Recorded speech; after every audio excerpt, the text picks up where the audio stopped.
Yeah, I'm actually curious, right? Like if you were 23 in America and had a child, you would basically that would basically be a teenage pregnancy. Like, I mean, unless you're in the South. Yeah, but like in Ukraine, is this like pretty normal? Like educated, working, women in their early 20s? Yeah, they have kids. No big deal. No. No. So like working and trying to have like a fancy career and having a child. Having it all. Okay. In a way, yeah. I'm really lucky. But no. I mean, yeah. Most women. I'm just very lucky because I can do my job like on my computer, that I can afford to have childcare. Like I'm lucky in like 100 different senses. But people do tend to have children earlier here. Though it's now moving again in like the more 30s plus direction because feminism is a thing here as well. So everyone is on their I don't need men beat. So I'm with them. I buy that.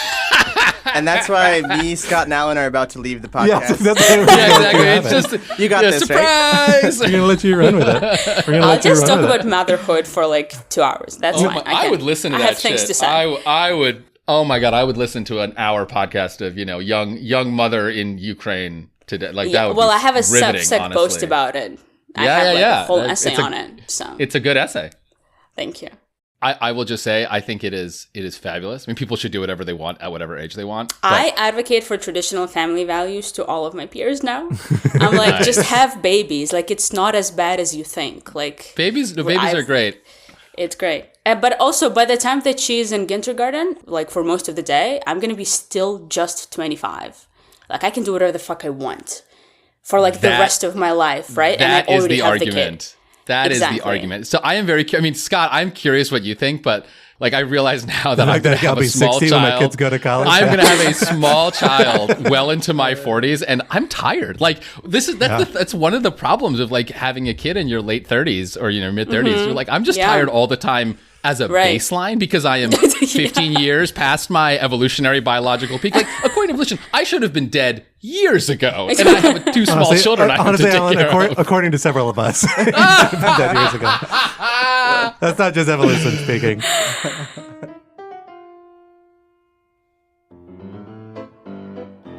Hello, everyone, and welcome back to Rational Security. I am your host, Scott R. Anderson, thrilled to be back with another set of my wonderful Lawfare colleagues to talk through the week's national security news as we try and make sense of the headlines popping up in this very complicated intersection of law and policy.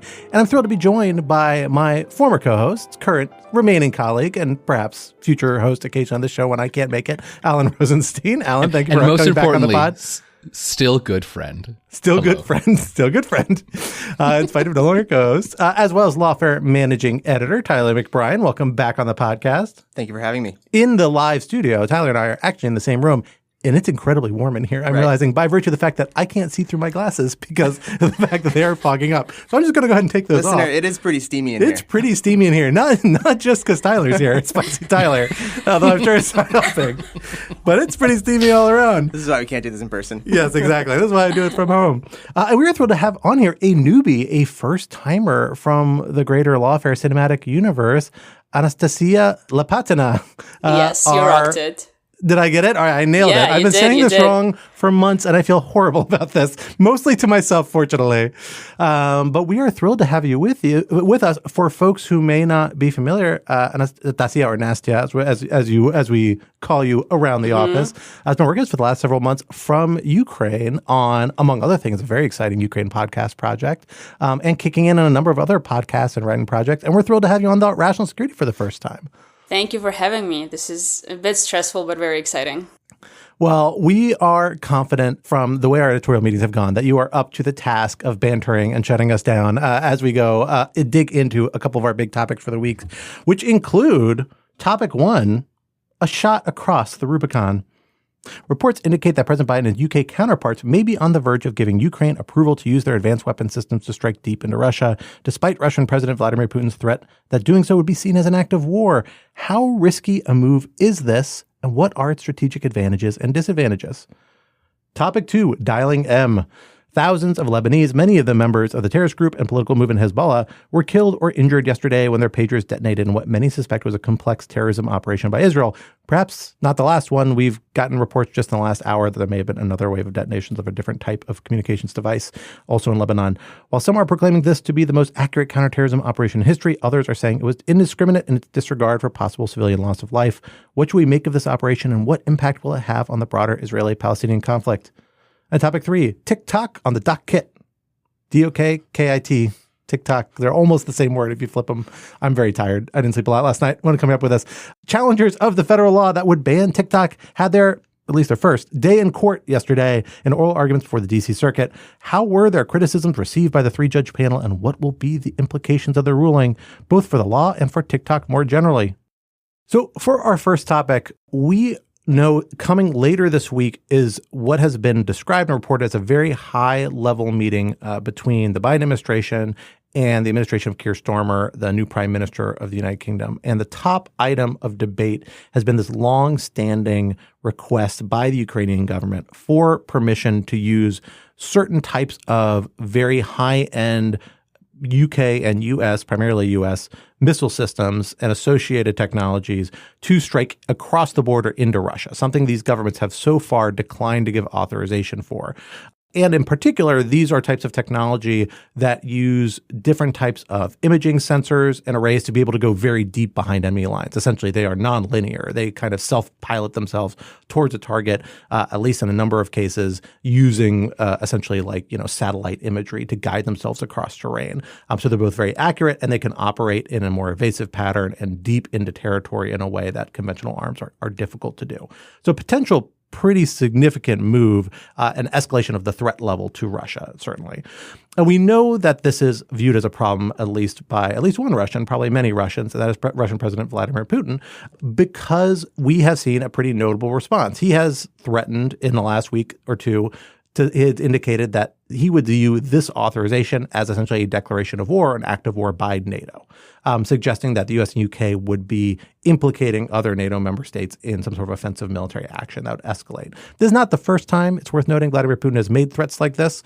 And there's obviously a nuclear subtext. I think so far it's just subtext, not yet text of this. But in this past, we've seen that subtext become a little more textual as we've seen, exercises and relocation of strategic nuclear weapons and things like that come into play, which are possible consequences of this as well. That's something Putin has done in response to, frankly, what someone would argue would be less provocative action in other phases of the war, although he's also played a lot of those cards at this point.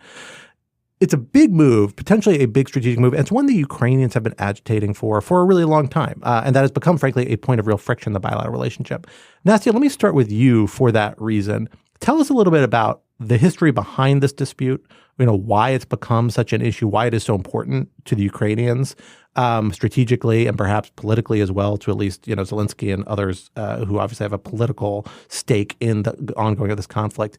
And what do you think the stakes are for this decision, how it was going to be perceived and received and implemented by the Ukrainians? You're right that Ukrainians have been asking to lift these restrictions, which most Ukrainians see as completely silly and unjust, for a very long time. I mean, I'd say for years, right, since the very beginning of the war. And I mean, a lot of these conversations have been wrapped in this aura of escalation, de-escalation, nuclear threats, but I think it's useful to bring it down a notch to just the realities on the ground and recognize that Ukraine is trying to win a war. And it's very useful and necessary to look at what's actually happening on the battlefield.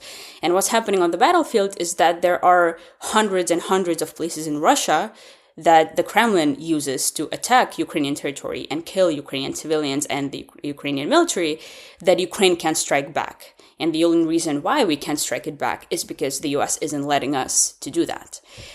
So just from kind of a societal point of view, there is a lot of anger in the Ukrainian society right now against the Biden administration for these restrictions, because they seem to many people, frankly, as just arbitrary. But then also, it's important to realize that Ukraine and US come into this war from two completely different kind of histories and perspectives, right? So Putin's nuclear threats are on top of mind on American officials and within the American debate, but for Ukraine, that's just never been an issue, even though we've we've seen Chernobyl, so we're not completely, unaware of nuclear threats. But at the same time, we perceive Russia as this centuries-long enemy that we have that's already committed 2 genocides and is now in the process of committing the 3rd. So for us, when, Jake Sullivan talks about de-escalating, for us, it just sounds very crazy, frankly. And I'm just talking about, the general Ukrainian population when we hear this. And it's gotten so bad that I've talked to dozens and dozens of people. And, the overall mood is that Ukrainians are convinced that the U.S. doesn't actually want us to win. Ukrainians are convinced that the U.S. is using Ukraine to drain resources out of Russia, which is why it's implementing this, as American officials reportedly put it themselves, the strategy of boiling the frog. It's giving these kind of increments of support, a little bit of this, a little bit of that, and then in a year a little bit of tanks, and then in a year a little bit of fighter jets, with the logic from the American side that that's not going to provoke Putin, right? That if they gave us all of this in the very beginning of the war, that would be very provocative, but if we kind of do this incrementally, it doesn't provoke Putin. But what it also does, basically inevitably leads to Ukrainian defeat. Because in all of these conversations, it seems like the Americans are just ignoring the component of time. And I want to reference a really interesting lecture that Professor Timothy Snyder did in April of this year. It was a really enlightening lecture about the American mistakes in the Ukrainian-Russian war, and he called it the perils of slowness. And he just basically talked about how it seemed as if from the beginning of the war, the U.S. officials just completely ignored the fact that when you're trying to win a war, there are decisions that depend on how quickly you do certain things, right? So you need certain weapon system very quickly to respond to certain challenges. And the fact that it's taking a year or more than a year to receive 10 pieces of certain equipment, it's just ludicrous from the standpoint of just strictly fighting. If you take the politics out of it, which is impossible, of course, but if you do, for the sake of argument, these delays in provision of certain equipments and these restrictions, they're basically forcing us Ukrainians to fight with our hands tied behind our back. That's just unfortunately the situation. And you see this very well now, because even if, hopefully, U.S. allows us to hit certain areas in Russia using, for example, UK-produced Storm Shadows, which has a range of roughly 250 kilometers. You guys can switch it to miles. I don't understand how to switch that, but 250 kilometers, that's not actually very far. It's further than what we have right now. But again, this question of time, we've been at this debate for so long that Russians are not stupid. They've moved a bunch of their stuff away. They're aware that we're planning this. They're aware that we're trying to use Storm Shadows to hit their targets. So Russian planes have gone very, very far deep into the Russian territory. We're not able to hit them anymore with these American and Western provided weapons. So it's just this very frustrating reality where Ukrainians are just trying to actually win on the battlefield and constantly are reminded that it seems like the U.S. isn't really interested in that, despite what they say, despite the pledges of support. Because there were windows of opportunity. There were windows of opportunity in the very beginning of the war, in the very early stages, where if we did receive a lot more weapons all at the same time, we arguably could have pushed the Russians out. But, that chance is now missed, and we've had tens of thousands of people dead and families destroyed and so on and so forth. So it's just this very unfortunate reality, because in the field of politics, of course, U.S. is our greatest ally, and I always defend America wherever I speak to anyone who wants to criticize it only, and I always say to people that my country wouldn't even exist if it wasn't for the U.S. Genuinely, I am convinced in that. But at the same time, it's like we have to say thank you and we have to be grateful, but then there are these things like restrictions on the use of weapons because of nuclear threats that Ukrainians think are just... all they are is threats. It's a Kremlin tactic of achieving exactly this, of making sure the U.S. doesn't provide us with things that we need. So I know I just threw a bunch of things at you, but that's in retaliation for a bunch of those questions that you threw at me. So. Totally fair. Tyler, let me come to you on this, actually, because I'm curious about your reaction to this from the American perspective. And I have a thought or two on this I want to lay in as well. Because this calculus about winning on the battlefield, I think there's fundamentally something right about it. And the Biden administration has been open to that from the outset. The Biden administration has said, we want Ukraine to win, but then there's a second objective too. There's a way Ben always described it, I think is very useful. We also don't want to blow up the world in doing it. And that is where the nuclear conflict, and not just nuclear, but frankly a broader conflict between the United States and / NATO and Russia is the concern, conventional or nuclear, and frankly an expansion to other domains beyond Ukraine, expansion to other parts of Europe, other parts of the world, Syria, other places. How do you react to that, Tyler? Like, how do you think this fits into that calculus? Yeah, well, first I would say I think the frustrations are especially understandable in this situation because for so much of the war, as Nastya was saying, the issue has been just getting arms, sending enough arms. But in this particular instance, they have the weapons. They're just not allowed to use them in the most effective way. Even with British-made Storm Shadow missiles and the French Scalp missiles, because they have, I believe, U.S. technology for navigational purposes, even just because of that component, they can't use them in the way they want to. Even though the UK wants to, allow us to do that. They're ready, reportedly. Right. And I correct me if I'm wrong as well, that the Ukrainian military has used either ATACMS or these other two missile systems in Crimea because that's disputed territory or it's Ukrainian territory as far as that's my understanding. The U.S. is concerned. Exactly, yeah. But in this case, they can't use them elsewhere. So I understand that frustration. On the other hand, it does, and Nastya and I have talked about this a lot before, it does surprise me of the dismissiveness of the nuclear threat on the Ukrainian side versus the U.S. side because if Putin decides to use nuclear weapons, he's using them first against Ukraine. And I understand, Nastya, I think, was alluding to this, that, if it sounds very dark and macabre, but, if some soldiers are thinking, we're going to die anyway, why does it matter which way? This is a risk worth taking. But I think from the U.S. side, it's like if you're going to map risk, something that is so low probability but so high severity is a risk still worth avoiding, I think, from the American side. Alan, go ahead. Yeah, I mean, I'm not an expert in this, and so I'm kind of much more interested in what the three of you have to say. So I'm kind of in question mode for this topic. When we talk about, and so the first question I have is, when we talk about the nuclear threat, what are we talking about, right? I get that nuclear analysts don't.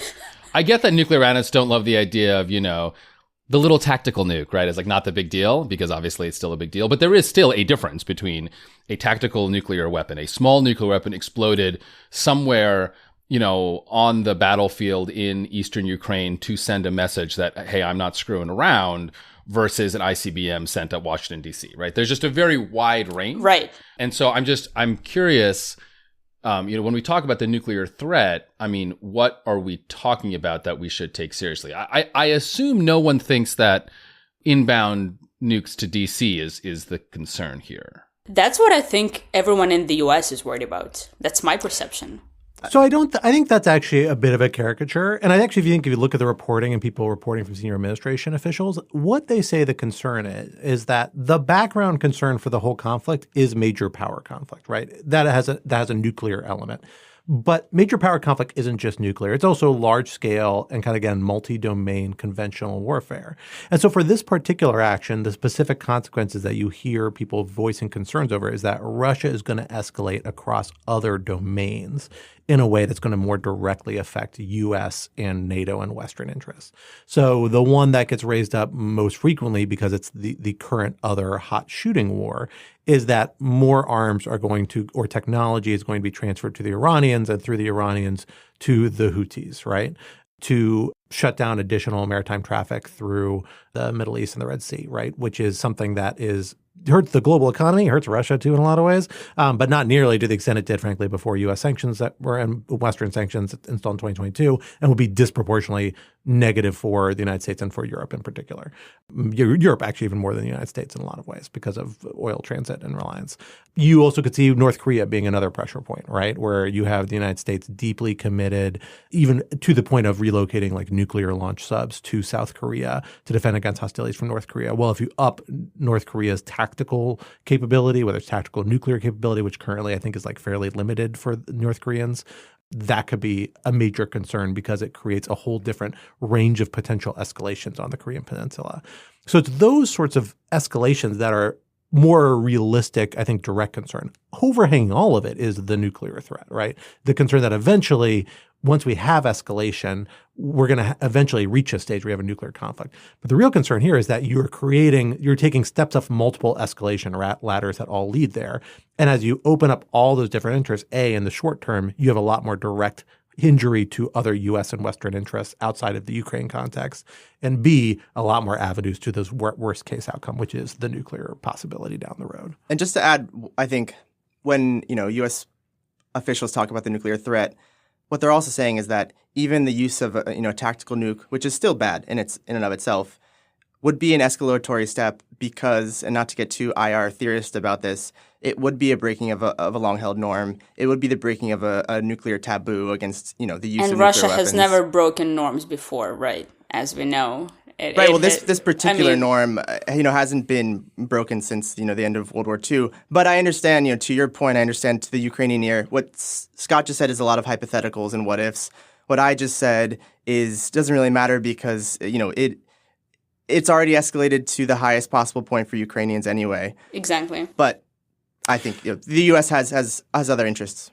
Yeah, I mean, and I think that's the key, right? Which and it's awkward, right, to talk to someone who is dealing with this in the most intimate way possible, and calling us in from a war zone. But it is the fundamental tension, right? And I'm sure Nastya, you would agree that it exists, whether or not you like it or not. 100%, right? That for the Ukrainians, this is an existential threat, and for the Americans, for the rest of the world, this is a bummer, right? But not an existential threat. What the existential threat is nuclear annihilation, right? And if that is, and if that is, 1%, I mean, that's 1% of a very bad thing versus 100% of a thing that to Ukrainians is existential, but for the rest of the world is just a bummer. And that is an unsquarable circle. But I want to push back on that framing a little bit because I don't think that characterization of this as a bummer is fair, not vis-a-vis Ukrainians, but vis-a-vis the reality for America if, let's say, Russia wins the war.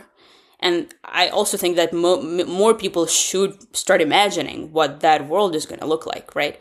A world where Russia, let's say, if Russia and Ukraine have to, are forced to negotiate and freeze the conflict, and then it's very high probability that in several years, however many, Russia can come back and reinvade again. I mean, the possibility of a broken Ukraine, the largest country in Europe, and the possibility of, the U.S. policy of supporting Ukraine basically failing because we're going to lose a shit ton of our territory, we're going to leave millions of people under occupation.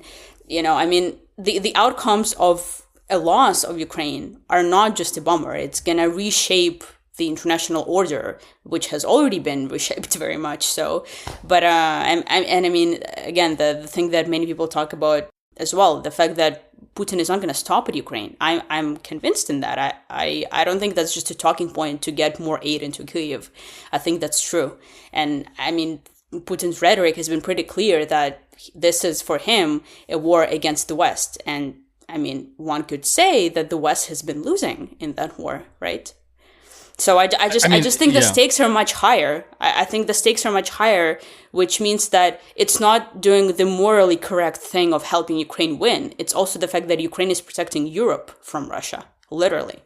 Yeah, to be clear, I tend to agree with that. The question, right, is how do you explain? I'm not sure you can ever get J.D. Vance on your side, but how do you explain to the millions of people who are going to vote for him and Trump, right? Some of whom suck, but a lot of whom are just kind of otherwise normal people that happen to be conservative for, the reasons most people have their politics, which is just random, right? How do you explain to them that Ukraine, it's defending Europe. Sure, Europe's on the other side of the Atlantic, but it's important. That is the problem, right? Just from a messaging perspective, that is a chain of reasoning that, again, for America, that is surrounded by two oceans, friendly neighbors on the north and south, right? It is a hard thing to make as visceral as nuclear war, right? Even if 100%, right, even if the chances of nuclear war, are even if I think low, this is and I actually tend to agree with you that this is largely a Putin bluff. Yes. Well, but I'm not sure.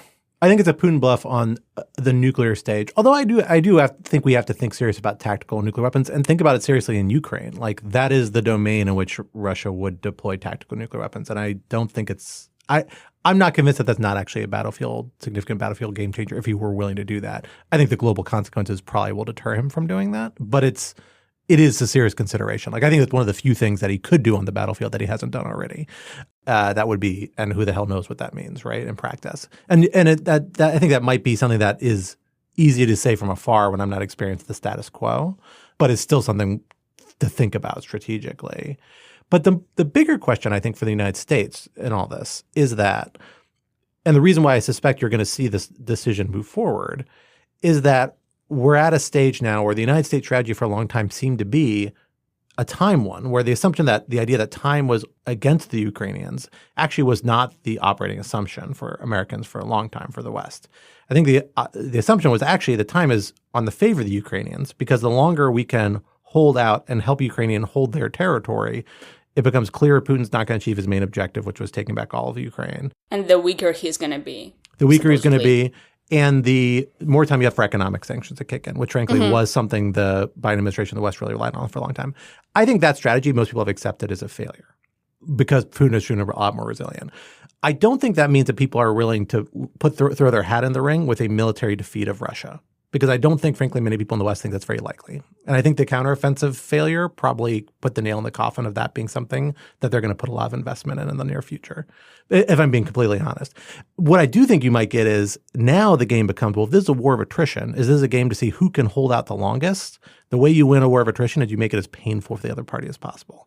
And that's why things like Kursk and the ability to start hitting in Russia all of a sudden begins to make much more strategic sense. Because now time is no longer on your favor unless you can really turn up the heat on Russia. And that's why all of a sudden, like this in the shifting framework that I think a lot of the Biden administration perspective on this, I think UK has been traditionally a little more lean forward. Other people have been a little more lean forward. But I'm pretty confident this is how Jake Sullivan and other people think about this. It makes a lot more strategic sense to begin doing that and turn the heat up. The flip side of that is that your off-ramp is not military victory in Ukraine. The off-ramp is some sort of detente, some sort of, ceasefire, some sort of long political process that freezes the status quo, constrains hostilities, and then it becomes a diplomatic endeavor. You stop the shooting war because a military victory for Ukraine is so far up the time frame that you can make progress, but the idea of pushing past it, I don't think is really on the radar, even for those supporting this measure. It's being framed as a turn the heat up on Russia so we have more leverage once we finally get into negotiations. Does that sound right to you, Nastya? And I know that's probably like a hard, bitter pill to swallow, and I hate to be that guy, but I really think that's what the Americans are thinking on this. 100%. I'm aware of all of those conversations, and I was rolling my eyes out there, not at you, but at the Americans totally at large and the Jake Sullivans who are debating in those terms. Don't worry, Nastya. We're always rolling our eyes at Scott. Okay, good. I don't want to be insulting. That wasn't aimed at you. And I'm quite confident many of these people, a few of these people do listen to the podcast on occasion, so you may get through to some of them. So guys, I have a few points. I have a few points to say over here. So, okay. The moment when I was rolling my eyes hard was when you talked about the counteroffensive and how the failure of the counteroffensive, which indeed happened, kind of put the final nail in the coffin of thinking about Russian military defeat. A big part of why the counteroffensive has failed is because Ukraine didn't have enough American weapons. And that's not me putting my Ukrainian hat on. That's like objective analysis from Western think tankers, military people, right? I'm not making this up. You must have read this. Like, this is an objective truth. Ukraine was even waiting. Like, we planned to do the counteroffensive months earlier than it actually started because we've been waiting for more deliveries and more deliveries. And eventually, our top generals were like, well, we can't wait anymore. Like, we just have to go and do it because Russians have been digging in. So that's just one, right? So, like, if you've given us all the weapons we've asked for, if you've equipped all of the brigades on time, then we could potentially see a drastically different result if we didn't have any restrictions on the use of those weapons as well. So all of that is important for consideration. And another thing I just want to throw into this discussion about Russia and nuclear threats and the risks is Kursk, because we haven't talked about that. I mean, Ukraine is currently occupying and not small and a not insignificant part of Russian territory. We've been there for weeks and nothing happened. I mean, like genuinely nothing happened. I mean, we haven't seen a ramp up of any crazy Russian tactic, and we've like broken their sovereignty. We're on their territory. This is like the reddest of the red lines, and we're not seeing anything. And I was so hoping that this operation, as the Ukrainian government was planning, one of the objectives was to change the perception of the escalation topic, right? It was to change the perception that Russia is this, crazy military power that cannot be defeated. Like, here we are, like, on their territory, and they can't even have the soldiers to, pooch that line. Like, they're just now starting to deal with it. They're just now, weeks later, starting a counterattack. And, like, no major escalation happened anywhere. And I'm just very confused with why people aren't, paying more attention to this. Like, it's frankly preposterous. Like, can you imagine talking about this kind of operation 2 years ago? I mean, this is just a question to all of you. Like, why is this not changing the perception? Like, what do Ukrainians have to do so the Americans stop perceiving Russia as this power that's going to nuke the shit out of them? Like, this is a genuine question. This is a Ukrainian hat on. I would have just a quick response in that I think these two perspectives are not mutually exclusive. I mean, I think the incursion was very impressive and shifted the paradigm for some Americans, but still that the nuclear threat still looms, and maybe even more so if Putin's feeling desperate or, against the ropes or something. So I guess I think both things can still be true. Yeah, and I think that's right. I mean, I have no doubt that it has changed perception. I think your analysis of that being a big motivation for the operation is spot on, and that it's had that effect. I mean, I think that's frankly the reason why you're likely to see this decision go forward to some extent.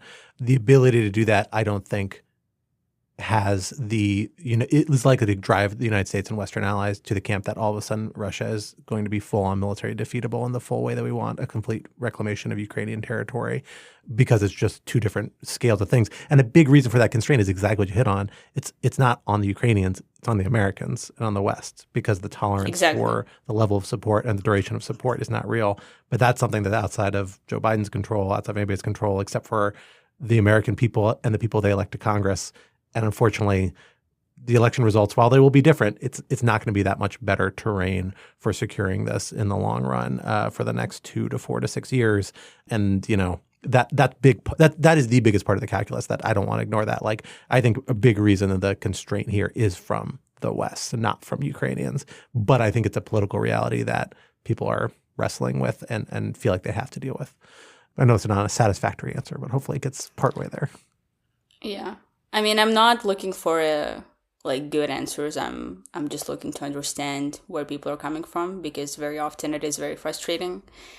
And yeah, I mean, I very often when I talk about these restrictions and provision of weapons, it's very sad to imagine how many lives have been lost just because of a political decision that someone made, right? So the military reality was there. There were opportunities from a military standpoint for Ukraine to win. 100%. There were times when, if we had enough weapons, we could have pushed them out. And the fact that someone analyzed the reality and came to a conclusion that they shouldn't give us the weapons, even though they knew that we needed and could have won, like, that's just very hard, like, on a human level to comprehend, right? That, like, at the end of the day, as you said, this is Congress, this is politics, this is Americans, this is, like, all of these things. So I understand them, but it's just also hard. Yeah, totally fair. Totally fair. Well, let us go from one set of complicated and very complex military operations and questions to another one that appears to be underway over the last 24 hours in Lebanon and to some extent Syria as well. So over the last 24 hours, we have gotten word that thousands of Lebanese were injured and at least 12 killed when it appeared pagers that were held by members of Hezbollah, a militant terrorist organization by most accounts, but also an organization that has a big political and social services kind of apparatus in southern Lebanon. Those pagers detonated after going off, indicating some sort of message had been received for a few seconds. We just got word in the last hour or so since we started recording that another wave of these detonations has occurred involving walkie-talkies and other radios that apparently had been purchased by Hezbollah for similar use in southern Lebanon. Again, we have not seen any official acceptance of this responsibility for this, but we did see one advisor to Prime Minister Benjamin Netanyahu tweet something out that suggested Israel was responsible, then walk it back. And now we have a bunch of reporting from well-placed national security reporters and Israeli reporters that appears to confirm with a high degree of reliability that this is the result of an Israeli military and intelligence operation. Tyler, let me hand it over to you to get started on this. What is your kind of, I guess, instinctual reaction to this? What do you think drove this calculus? What do we know about what drove this calculus by the Israelis to pursue this sort of action, what their objectives were, and also how it fits into kind of the broader Israeli-Palestinian conflict narrative? Yeah, well, I think it's first important to note that reporting suggests that the explosives were placed as far back as 5 months ago. So then that raises the question of why now? Why detonate them now? There was also further reporting in Axios that said that the answer of why now was because the Israeli government was a bit worried that the Hezbollah leaders were sort of becoming wise to these booby-trapped devices, and that they sort of thought we have to use it or lose it. So they detonated that now. That was based on one report I saw. So I think all this adds up to a big question mark. I just want to read the top New York Times headline from today. Israel's pager attack has no clear strategic goal, analysts say. By targeting so many pagers at the same time, Israel demonstrated technical prowess, but its long-term intent is unclear. I don't know. I think it's too soon to declare that there was no strategic goal. I mean, you can game out a few reasons. One would be a sort of shock and awe with a deterrent effect. Another would be to disable or weaken Hezbollah ahead of a more significant operation. I think the reporting that they kind of had to move up the timeline suggests that one is a bit less likely. And we also we have seen now a second explosion, but we haven't seen, I guess, forces going after Hezbollah, et cetera. But I think what I keep thinking about is you can't separate this from Gaza. So what I mean is that the sophistication and whether or not you think this is targeted or not suggests to me that there is, capability. There was a capability to conduct the war in Gaza in a much different way in terms of finding and taking out leaders, as Mossad has done in the past. Of course, the hostages are another factor. So, I don't want to for this to avert our eyes from Gaza. I also think there's an important intelligence aspect of this, an interesting intelligence aspect, because in the weeks after October 7th, one of the reasons that were bandied about why this was such a blind spot was because Israeli intelligence has for so long been distracted or just trained its eyes on Hezbollah and sort of been ignoring the Hamas threat. I think this kind of gives more credence to that because this was a stunning feat of intelligence, in addition to just operational capacity. So I'll stop there because I think this is such a developing story. There's a lot we can't say yet, but there is so much we can still talk about. So I'll leave it there. So I'm actually curious, Tyler, about this last point you made about what this operation says about what the IDF could have done in Gaza. And I guess my instinct is to be a little skeptical of that argument. I mean, I think that there are lots of reasons to think that the IDF could have been more targeted in Gaza just as a general matter. I think often those arguments are somewhat overstated relative to, both the challenging environment of Gaza to do operations and to be honest, the fact that, the actual sort of who are the Hamas fighters, who are the civilians is still the sort of this live question. But I guess I wonder, and aren't these just fundamentally different operations, right? I mean, here you're doing sort of targeted strikes against, leaders of Hezbollah. And in Gaza, you're trying to destroy the physical infrastructure of a civilian embedded army. And so it strikes me that, whatever one can say, and again, one can say quite a bit about the IDF in Gaza. The objectives here are just very different. And so, blowing up a bunch of pagers in Gaza would never have been on the order of what would have been appropriate.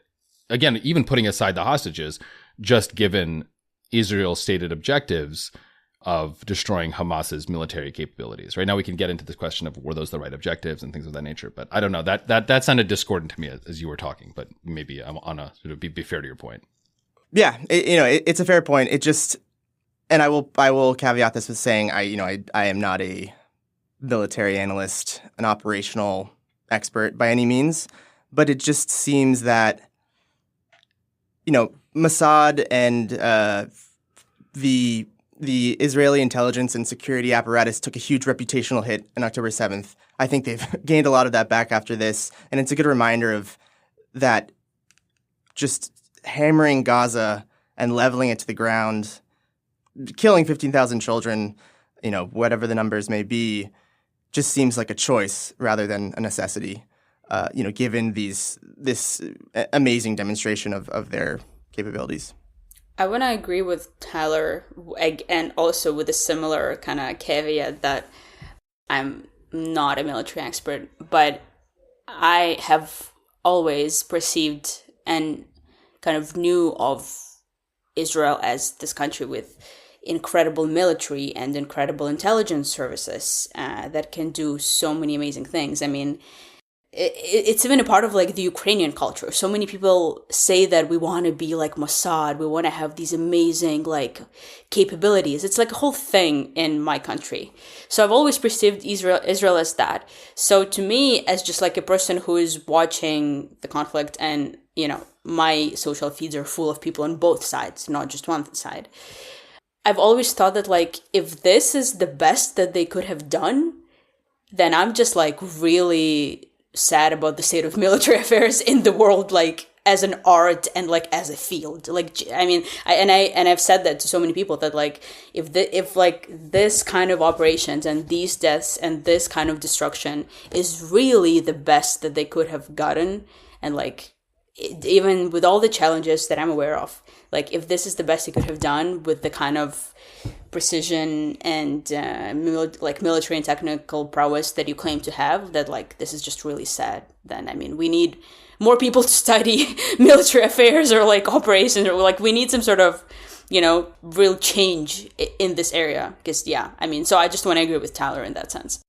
So I think this actually hits on a problem that I think this operation is really reflective of, which is that Israel is kind of a victim of its own tactical brilliance, in that its ability to achieve these incredible, dramatic, visible tactical successes often obscures the fact that it, to me, particularly in the last couple of years, obscures the lack of a strategic vision.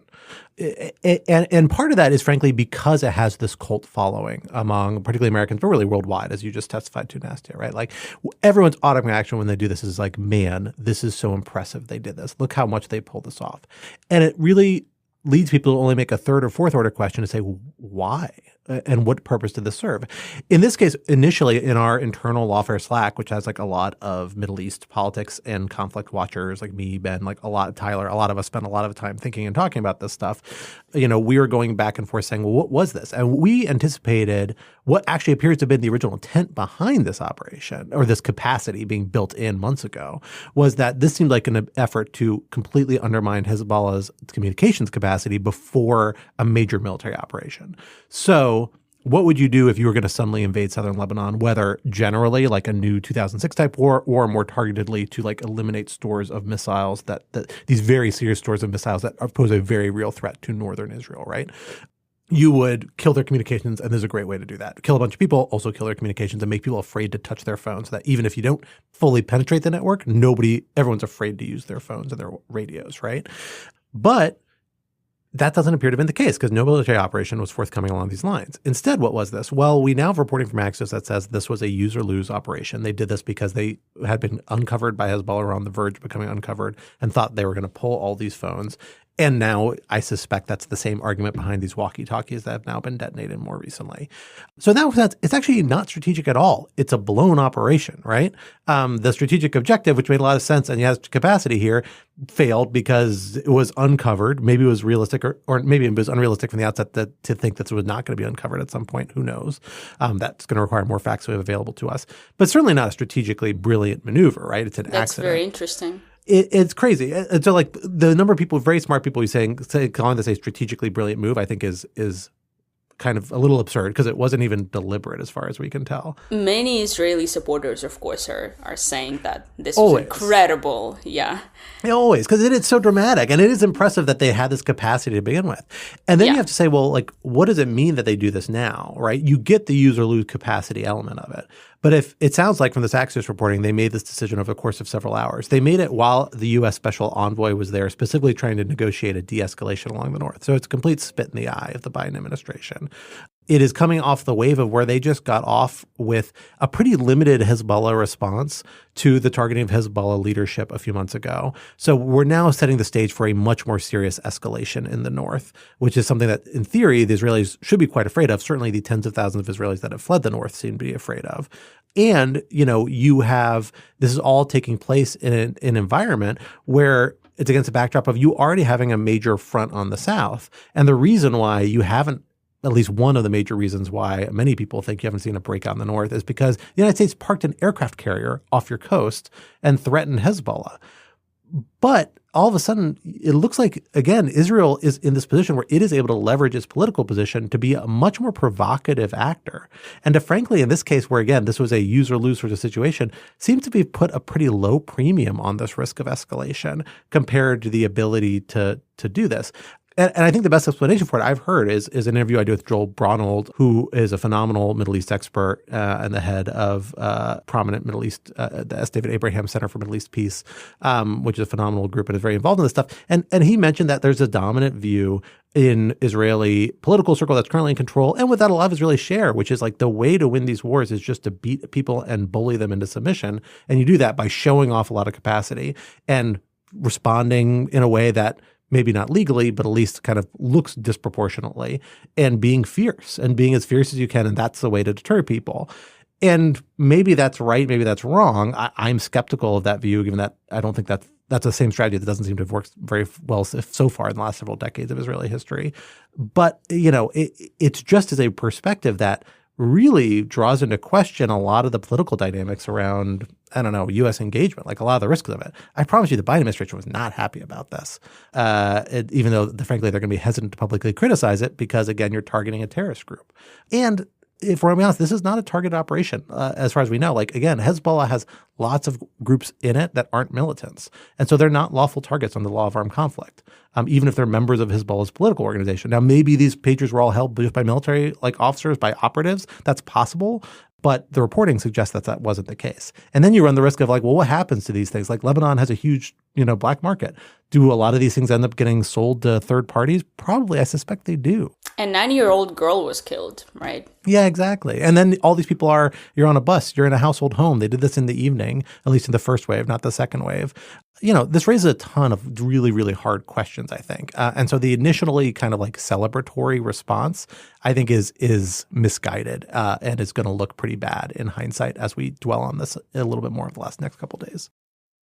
Well, let us now shift to our third topic. We're going to talk about a different type of security vulnerability in communications technology, and that is the TikTok Corporation. I don't actually know if that's the name of the corporation. I don't think it is, but the TikTok service, which, as we all know, or listeners of the podcast are aware, is subject of a pending federal ban under federal law that essentially if the kind of Chinese parent company, majority owner of TikTok does not divest from it by, I believe, January of this coming year, so they've got 4 months left, then the platform will be banned in the United States.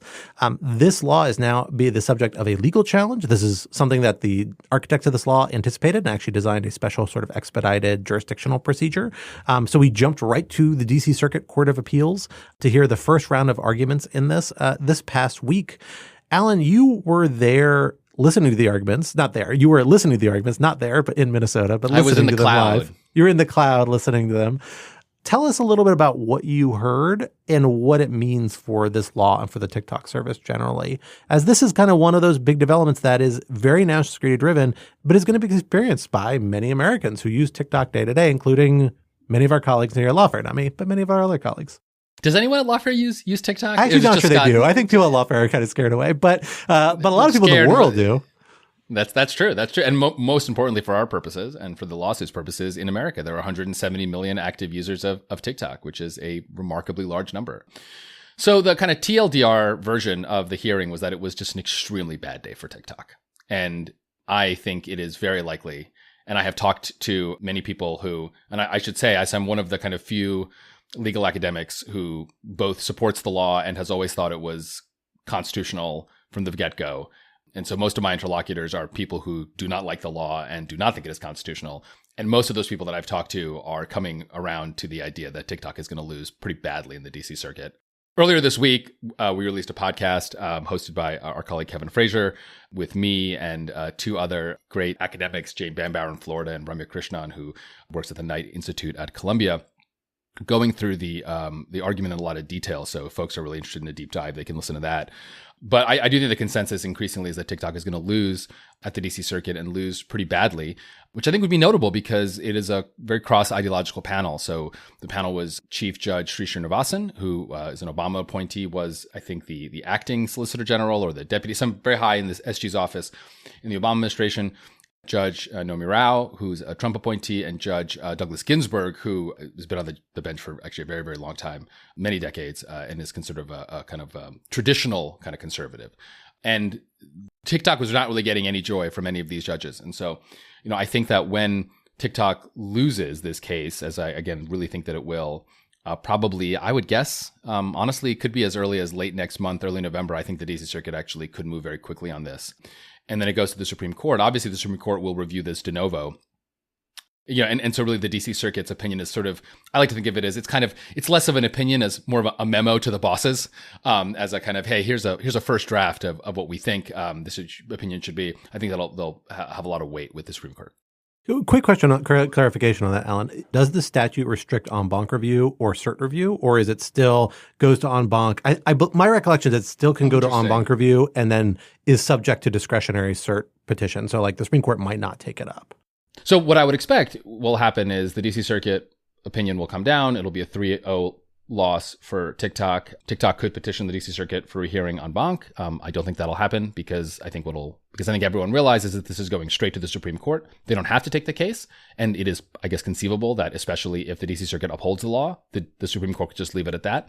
But this is such a high profile case, both from a policy perspective and also it's a very high profile digital internet First Amendment law case, which as the court has shown, it wants to at least hear, loves to take up and over the last couple of years. Yeah, exactly. It is the Lucy of Peanuts. I think it's slowly getting better, right? Like it totally punted on Gonzalez. It got a little better on Net Choice. I think it'll probably decide the Texas pornography bill this year.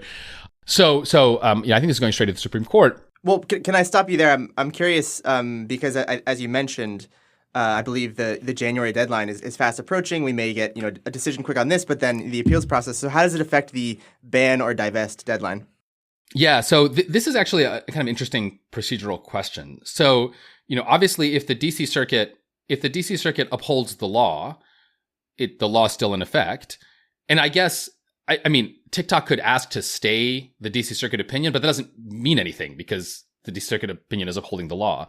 So then presumably TikTok has to go to the Supreme Court and say, hey, please hear our case. And in the meantime, enjoin this law, which is a big deal because you're not supposed to get an injunction until you can establish, in addition to irreparable injury, which TikTok could easily establish because they'd be banned, that you're going to likely win on the merits. But I don't think that the Supreme Court is going to rule for TikTok ultimately on the merits. So how are they going to give them an injunction in the meantime? Now, I could imagine the Supreme Court, out of an abundance of caution, saying, look, like I can imagine the justices in conference saying to each other, look, we're likely going to rule for the government here, but this is such a big deal. And it would be so embarrassing if we let TikTok be banned and then unban them 4 months later, which would still be a huge blow that TikTok might never recover from, actually, because of how many people would flee the platform. We're going to give you sort of like a special injunction because we're being really nice about it. But then that raises another question, which is, again, not obvious, of what does the injunction actually mean? Because you can imagine it being enjoined in one of two ways. It could be enjoined in that the law does not go into effect until the Supreme Court ultimately answers the question in the summer. But of course, if the law then goes into effect in the summer, the deadline, both the January deadline and the 90-day extension that the law allows the president to provide, those have expired. So then the law goes into effect and TikTok is immediately banned without any possibility for some divestment negotiation procedure, right? Which you could imagine TikTok, despite all its bluster, might want to try if ultimately they know that they've lost. That's one possibility. I guess another possibility, which I guess the Supreme Court can do under its equitable powers because it's the Supreme Court and it can do anything it wants, is like enjoin the law. And then when the law comes back into force in the summer, give TikTok like however many days TikTok had left. I mean, at that point, the Supreme Court is really kind of screwing around. But again, like they can do whatever they want to do. But it's not can great and for will. TikTok. Can and will. Like, to be clear, they can literally do anything they want to do. Is it safe to say also that the president, whoever he or she may be, come deadline, will extend this deadline if it's still winding its way? You know. I mean, so it depends. I think again, I have to look more closely at the statute. I believe that the deadline extension is only available if the president finds that there is an ongoing negotiation. Like if there is an ongoing divestment process, but it just takes time because this would be a huge transaction, the president can add 90 days. But TikTok has very loudly said, we are never, ever, ever going to divest, right? Or ByteDance is never going to divest. So I'm actually not sure the president legally can extend the clock under that circumstance. You know, this then raises kind of another question of, can the president do anything else? So, I've been asked by journalists when I talk to them, what if Trump is elected? He has now come out against the TikTok ban, crazily, given that he literally tried to ban TikTok when he was in office. But it turns out that when you have donors, right, and you have no scruples, it's a hell of a combination. Could a President Trump unwind this? And the answer, I think, is no, actually, because the ban is a ban. It singles out TikTok specifically. It does not give the president any role except this divestment calendar 90-day extension. And so, there's really nothing Trump could do. Now, he could, I guess, tell DOJ not to enforce the ban, but that doesn't actually help TikTok because the law is cleverly written in that although it's aimed at, let's say, TikTok, it's actually implemented not against TikTok per se, but it's implemented against the app stores. And so, like, if you're the general counsel for Google, right? I mean, Scott, you're the general counsel for Lawfare. Tell me if I'm thinking about this correctly. If you're the general counsel for Google, I don't like this. right? And you're, like the CEO comes and says, so this law exists, but Trump has tweeted TikTok truth, whatever, that he's not going to enforce this law. Should we keep TikTok on the App Store? I think the answer would be, that's insane. Of course we have to take TikTok off the App Store because the law is still the law. We can't just sit here violating it for some like unspecified number of years based on like crazy man Trump's say so. So if this law is upheld, short of Congress repealing the law, which I don't think even under Republican trifecta control, there would be the votes to do. And it would have to be like HR 1 anyway, given the timing. And I think TikTok goes away, which is kind of wild. I think that's probably right. I would say I think there's two avenues you could see a Trump administration or another administration that didn't want this to go through, like maybe mess around with. Like one is the concept of what constitutes certifying both the ongoing negotiations and like what constitutes the completion of those negotiations, right? Like that is, which I'm trying to pull the statutory text and I don't have it in front of me. Like I can't remember what the role that plays. All I will say about that is that the Trump administration played very, very fast and loose with statutory certifications in its first term in office. And you could see that. I suspect that's more of a temporary solution than a long-term solution, but it certainly is a possibility there. As to the question as to whether they could just like decline to enforce it, I don't think that actually really does work because this is going to have a lot of economic harm on the competitors of TikTok who otherwise would benefit if TikTok were shut down. And so I suspect they're going to sue maybe app stores for damages for not complying with the law, even though the president said, I'm not going to actually do anything directly against you.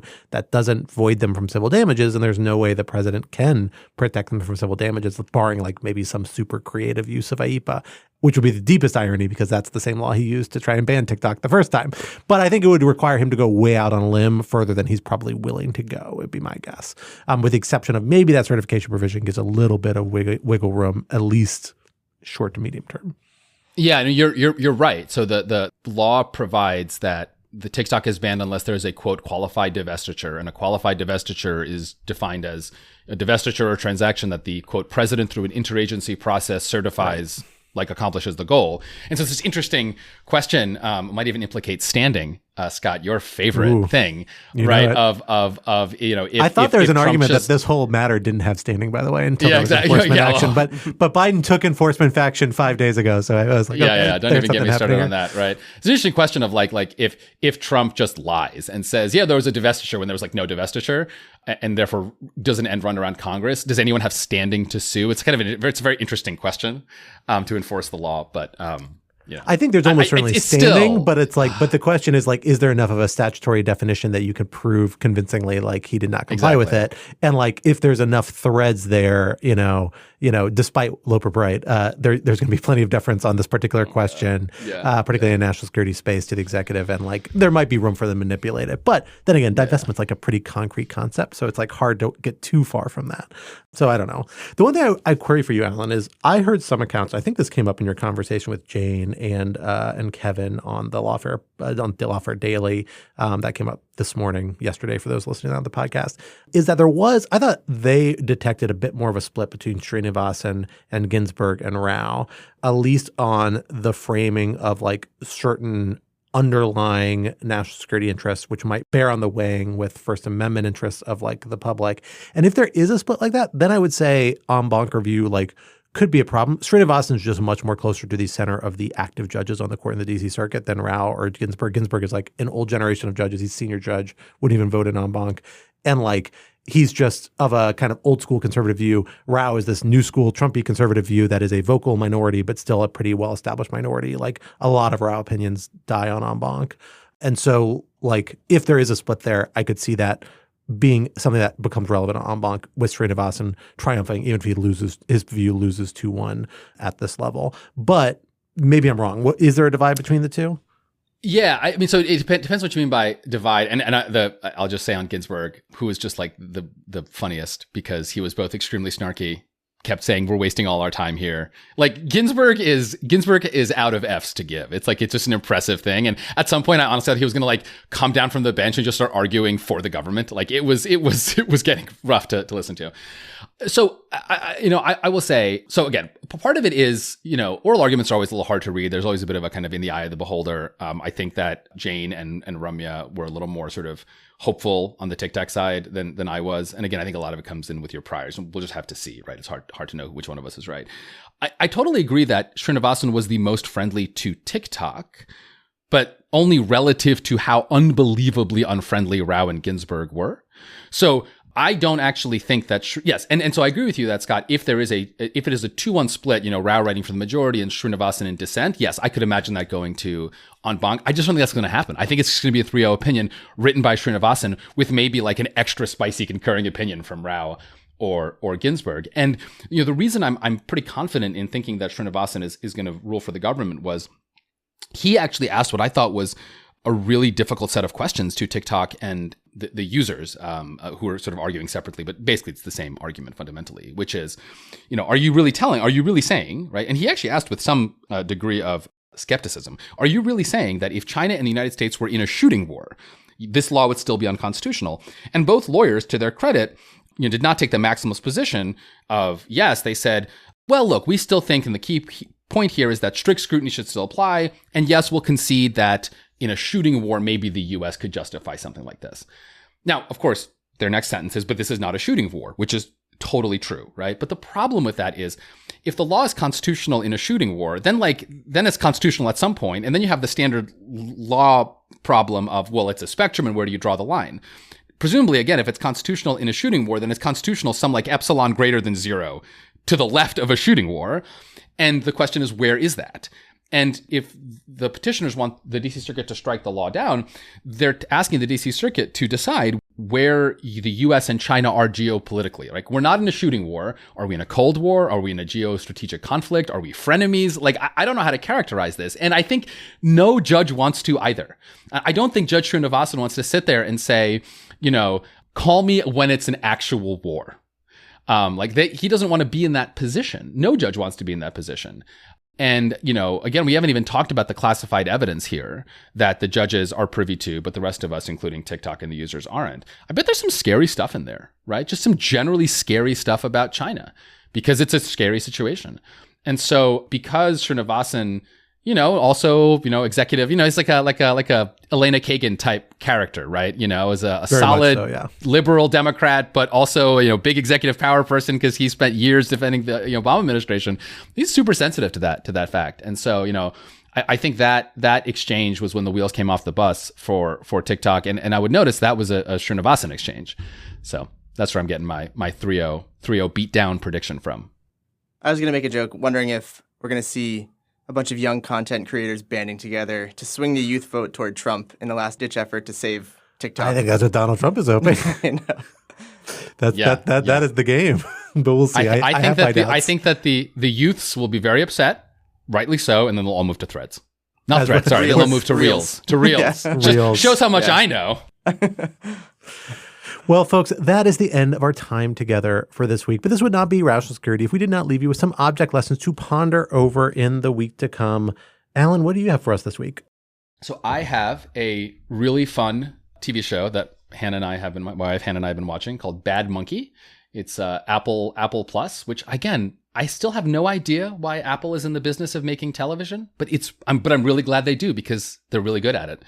It stars Vince Vaughn as a kind of sort of washed up cop in the Florida Keys, who has to do kind of an interesting investigation into a murder, and hijinks are afoot.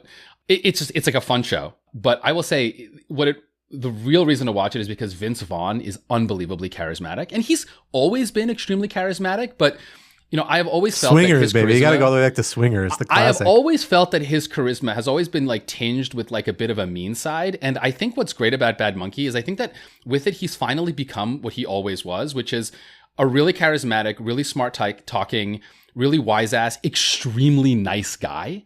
And one of the funny things about Bad Monkey is that like, I don't mean to get all theoretical here, but it to me is actually like a really interesting case study in like what masculinity is in 2024. And I feel like we're finally getting a preview of it, which is to say a lot of like the quote unquote masculine virtues of being like, witty and brave and this and that. And but also extremely nice. And as I like to think as the only female in this group, I love that. Exactly. Like as a guy who's been waiting his whole life for like nice guy to just be like a cool thing, I am delighted, truly delighted if like the future of cool masculinity is like cool guy who is extremely nice and emotionally available. I could not be happier if that is the future of masculinity. I am here for it. And Vince Vaughn is surprising but unbelievably effective avatar for that. My daughter is also here for it. Just gonna say that. Yeah. We like it. The concept is like, why can't a nice guy get a break? Has a bit of a toxic association, I think, from like the incel movement. But I don't think that's what we're getting. No. But the whole point is that it's not toxic. The whole point is he's just a nice guy, and it's fine. He's a nice guy while still being cool. Like he gets the girl. Like it just all works out really well for everyone. I'll just say I didn't get any of this from the poster for the show, so I'm really glad you gave us this theory because I like it. You should watch it. He's unbelievably charming. Tyler, what do you have for us this week? So I, as is tradition, usually I'm coming with you with another music suggestion. The album is called Manning Fireworks by MJ Lenderman. I'm gonna. It's a good album. He's I'll double down on this one. New by any means. I think this is his 5th album in 5 years. I'm gonna butcher this, but I have seen the future of rock and roll, and his name is MJ Lenderman. It's so good. It's so nostalgic, but also like of the time. Funny lyrics, melancholic, and just like amazing rock and roll guitar riffs. It's great. Can't recommend it enough. And there's an amazing profile in The New Yorker by Amanda Petrusich, who always nails it. It's really good. And I will say he is the co-vocalist on my song of the summer, Waxahachie's Right Back to It. So there you go. I've talked about like 3 times now on the podcast. Those wonky melodies, so good. They're so good. They're good. No, I really enjoyed that. That's a good recommendation. For my recommendation, I am celebrating some past recommendations of Alan Rosenstein in honor of him appearing on the podcast and Object Lessons. Alan's Object Lessons always run super hot and cold with me. I either absolutely hate what he recommends, or occasionally he's recommended things that are some of my favorite things I've ever enjoyed. And 2 of them came back into my life this week in a great way. One is just the show Slow Horses. It's like the best spy-ish drama, crime thriller on TV, on Apple. It's so good. It's back for its 4th season? I don't even know. I just started watching this weekend. It's phenomenal. But the one I want to get at is actually a year or two ago, Alan recommended the book The Mountain in the Sea, which is a phenomenal sci-fi book by Ray Naylor, who I found out is actually a Foreign Service officer, and writes these very complex, often like ecology/animal rights/AI intersection with a whole bunch of issues that I really enjoy thinking about, even though they're not really like what I do in my day-to-day job. Books. He has a new book out that is called The Tusks of Extinction, about a scientist who dies and his brain is implanted in the body of a revivified mammoth, and then has to teach the mammoth how to live in the modern world. It sounds interesting. It's great. What I am like, the fuck? That sounds... I am buying it right now. I am super excited about it. So I have it queued in my Kindle because I'm like wrapping up 2 or 3 long-term projects this next week or two. And then after that, I will finally have time to read again. But last night, in the middle of the night, I was like, oh, do I start reading this book? Because like, I feel like as soon as I start reading it, my son was up all night. I like couldn't sleep. And then I looked on his webpage because I was like, oh, let me just see what this book's about. I was looking a little bit more before I dig into it. He has a phenomenal collection of totally free short stories that are all super interesting, great, super introspective, interesting, well-written short bites of sci-fi that is, I think, really some of the more engaging stuff that I've read in this genre in a while. So highly recommend it. Check out Ray Naylor's Nayler, which I've been misspelling, which is probably the reason I couldn't find this page initially. Check it out. Lots of cool short stories in his new book. I'm really excited about. I'll report back on the book. I haven't actually read it yet, but the short stories are... I read 3 of them last night when I couldn't sleep, and I thought they were all phenomenal and interesting, and I highly recommend them. So I am delighted. I am so delighted that my object lessons have brought you some joy. Though what I'm really curious about is not so much. That's the question. Like, what did you like? What I really want to know. You can tell me offline, but I really don't know what you hated. The Diplomat? There is a show you recommend called The Diplomat? You didn't like The Diplomat? What? It was Obviously, that's a great show. Yeah, obviously, this is a Scott Anderson character flaw. Oh my God. Terrible. What are you talking about? Carrie Russell I had to turn it dreamy. Off 15 minutes into the second episode. Really? When they had their third. The ending, though. Oh my God. Oh, that was so good. Even my child is crying, Scott. My baby is crying. What have you done, Scott? Jesus Christ. I stand by it. No bites. No bites. Nastya, it is now down to you as our newcomer. We will let you close out the show. What do you have for your object lesson this week? Yes. Well, I thought this was supposed to be much more serious than it turned out to be. So I have a very serious book that I genuinely think any Westerner who's interested in the war in Ukraine should read. It's a book by a prominent Ukrainian historian, Serhiy Plokhy. He teaches at Harvard. He's the head of the Ukrainian Research Institute at Harvard. And he recently wrote a book, The Russo-Ukrainian War, The Return of History. I'm sure it's widely available in any American bookstore. He's a very mainstream writer on Ukraine. And yeah, it's an amazing book that talks about all of the historical kind of prelude to the war that's happening right now. And his writing is excellent. It reads like a novel. And it really gives you a sense of like why none of us should have been surprised when they invaded again in 2022. All the signs were there if we actually looked. Phenomenal. That's a phenomenal recommendation. That's actually, I wanted a book on this exact topic to put in my queue for when I have bandwidth to read again. So that's the perfect recommendation.